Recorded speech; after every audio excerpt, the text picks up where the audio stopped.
আজকে আমি hair colour করব উইথ দিস ওয়ান অ্যান্ড আমার হেয়ার কালার দেখতেই পাচ্ছেন পুরোপুরি জ্বলে গিয়েছে, একদম ঘোড়ার লেজের মতো দেখা যাচ্ছে। সো আমি ভাবতেছিলাম একটু ডার্ক কালার করব, বার্গেন্ডি অর ব্ল্যাক। সো আমি বার্গেন্ডি কালার নিয়ে এসেছি, দেখি আমার হেয়ারে এটা কেমন রেজাল্ট দেয়। বাই দ্য ওয়ে আমি মাত্র ঘুম থেকে উঠছি, দ্যাটস আমার চুল একটু বাঁকা হয়ে আছে অ্যান্ড চুলের অবস্থা একটু বাজে হয়ে আছে, কজ আমি অলওয়েজ রাতে বেনি করে ঘুমাই।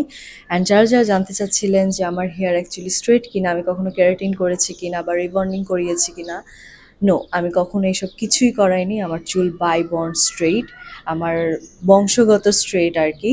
সো আমি কখনো কিছু করাইনি, আমার চুল অলওয়েজ ছোটবেলা থেকে এরকমই স্ট্রেট। আমি খুবই কনফিউজড আমার হেয়ার এই কালারটা বসবে কিনা, দেখা যাক। বাই দ্য ওয়ে এটা কোনো প্রমোশনাল ভিডিও না, আগেই বলে দিলাম, আমি জাস্ট আমার কন্টেন্টের জন্য বানাচ্ছি।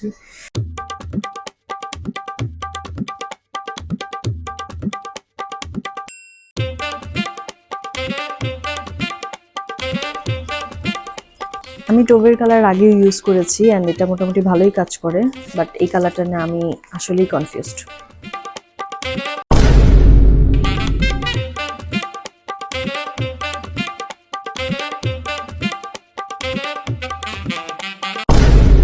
আমার ফেসের, গলার, হাতের অবস্থা একদম বাজে হয়ে গেছে। সো আমি এখন এটাকে আধা ঘন্টা রাখবো, রাখার পরে ওয়াশ করে ফেলবো অ্যান্ড দেন ফাইনাল রেজাল্টটা আপনাদের সাথে শেয়ার করব। Guys look at the colour of my hair, wow, অনেক বেশি সুন্দর হয়েছে, আমার কাছে অনেক বেশি ভালো লাগছে। অ্যান্ড কিছু কিছু জায়গা প্রপারলি আমি দিতে পারিনি, দেখেন কিছু কিছু জায়গা একটু মিস্টেক হয়ে গেছে, আমি আবার রিঅ্যাপ্লাই করব। বাট এখন কালারটা আমার কাছে অনেক বেশি ভালো লাগতেছে আগের কালারের থেকে। সো আপনারা কমেন্ট করবেন আমাকে কেমন লাগছে অ্যান্ড আপনারাও এই কালারটা কিন্তু ট্রাই করতে পারেন। টাটা।